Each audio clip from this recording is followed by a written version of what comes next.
Ben de şaşırdım.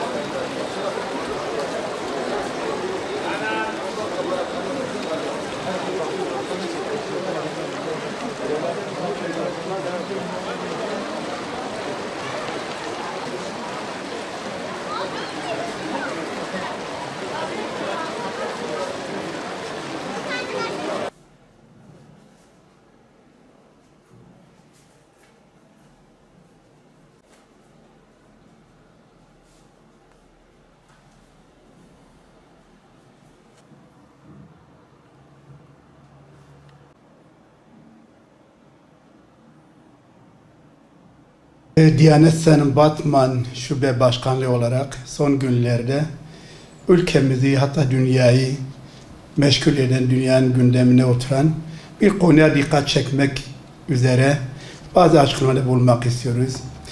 Ülkemizde 2008-2018 yılları arasında TÜİK tarafından, TÜİK tarafından yapılan bir araştırmaya göre son 10 yılda evlenme oranı %24,5'e düştü. Son 10 yılda %25 azalma görüldü. Avrupa Konseyi üyesi ülkeleri arasında ortalama evlenme oranı binde 4,4'tür. Türkiye'de bu oran 2018 yılında binde 6,8 iken 2019 yılında binde 7,1 yükseldi. En az evlenme oranı gelişmiş ülkeler ve medeni dediğimiz en düşük seviyededir.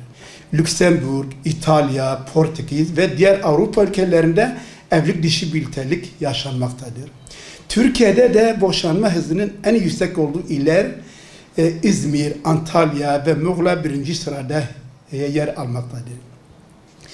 %99'u Müslüman olan halkı %99,9 Müslüman olan ülkemizde 2017 yılında 128.411 olan boşanma çift sayısı 2018 yılında %10,9 artarak 142.480 oldu. Özellikle 14 Mayıs 2011 yılında imzalanan ve 2014 yılında da yürürlüğe giren İstanbul Sözleşmesi dediğimiz sözde kadınlara uygulanan kadına şiddet, kadını her türlü istismardan koruma adı altında evlilik dışı hayat biçimi özendirmeye çalışıldı.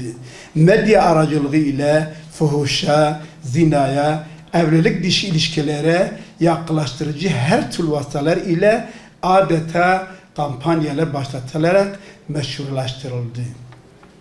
İstanbul Sözleşmesi ile eşcinsellik meşrulaştırılmış, kadın putlaştırılmış, aile mefhumu yok etmiş, aileyi dağıtmış, LGBTİ derneklerin kurulmasına izin verilmiştir.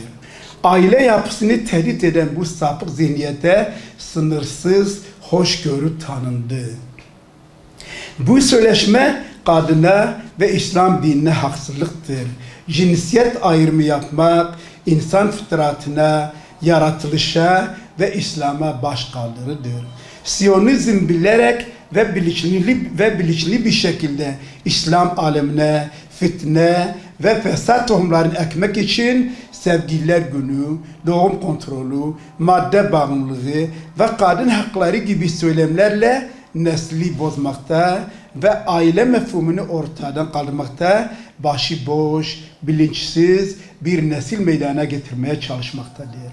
Aile, ana, baba ve çocuklardan oluşan en küçük toplum birimidir. Toplumun temel taşıdır. Aile bireyin huzur bulduğu bir ortam, neslin devamı için bir vesile, kişiyi kötülüğüne koruyan bir kurumdur. İslam, insanın mutlu ve onurlu bir hayat yaşayabilmesi için 5 temel hak olan din güvenliği, can güvenliği, mal güvenliği, akıl güvenliği ve nesil güvenliği koruma altına almıştır. Bu bahsettiğimiz 5 temel hak bütün insanlar için geçerlidir. İslam, insanın mutlu ve onurlu bir hayat yaşayabilmesi için 5 temel hakkı her zaman garanti altına almıştır. Evlilik dışı hayatın başlıca sebepleri başında maneviyatsızlık, ahlaksızlık, lüks hayata özenme, sosyal medya ve özgürlük adı altında kadına tanınan haksız haklar gelmektedir. Dinimize göre boşanma en sevimsiz helal olarak ifade edilmiştir. Gerçek huzur bulmak için İslam'ın emir ettiği İslam ahlakıyla çocuklarımızı, ailemizi yetiştirmek cennet anaların ayakları altındadır. Nikah benim sünnetimdir. Kim yüz çevirirse benden değildir. Evleniniz, çoğalınız ki kıyamette sizinle iftihar edeyim diyen Peygamberimiz sallallahu aleyhi ve sellem'in sünnetine uymak, manevi değerleri ön planda tutarak batının bütün çirkefliğini ayaklarımızın altına almakla ancak huzur bulabiliriz. Şu anda hükümetin, devletin bir an önce bir yıkım projesi olan ve toplumun temelini sarsan sözde İstanbul Sözleşmesi'ni feshederek aileyi koruyucu tedbirler almayı, evliliği teşvik etmeli, zinayı suç saymalı, kadına gerçek değeri vererek toplumda kadın saygınlığını artıracak önlemler almalıdır. Sosyal medya, televizyon kanalları ve diğer basın yoluyla yapılan evlilik dışı kampanyaları ve ahlaksızlık programlarına engel olunmalı ve cezai müeyyideler uygulanmalıdır. Ayrıca bir Müslüman olarak, bir vatandaş olarak en önemlisi de insan olarak her bireyin kendi çapında çaba göstererek gayri ahlaki oluşumlara karşı mücadele etmelidir. Evlilik dışı ilişkilerin yasaklanması ile toplum huzur bulacak, madde bağımlılığı azalacak, boşanmalar azalacaktır. Bunu her insanın, her vatandaşın öncelikle yapması gereken, toplumun huzuru için yapması gereken görevlerimiz arasındadır bunlar. Allah bizi topluma yararlı bir fert olarak görevlerimizi yerine getirmemize yardımcı olsun. Allah toplumumuzun, devletimizin ve bütün İslam aleminin yar ve yardımcısı olsun. Bizi bu batının, Avrupa Konseyi'nin bilinçli olarak aramıza etkileri ve fitne tohumlarından muhafaza etsin. Teşekkür ederim.